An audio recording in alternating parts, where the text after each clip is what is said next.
Hey guys, if you want to play a video in slow motion using VLC Media Player, you can do it in a few seconds. VLC lets you slow down video playback without editing or converting the file. First, open your video in VLC and make sure it's playing normally. Now click Playback at the top menu, then go to Speed and choose Slower or reduce the speed gradually. Each click makes the video slower.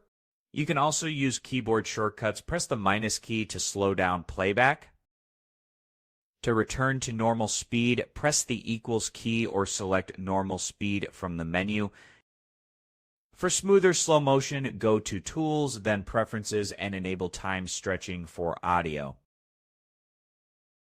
This prevents audio from sounding broken or choppy when the video is slowed down. Remember, this only affects playback and does not permanently change the video.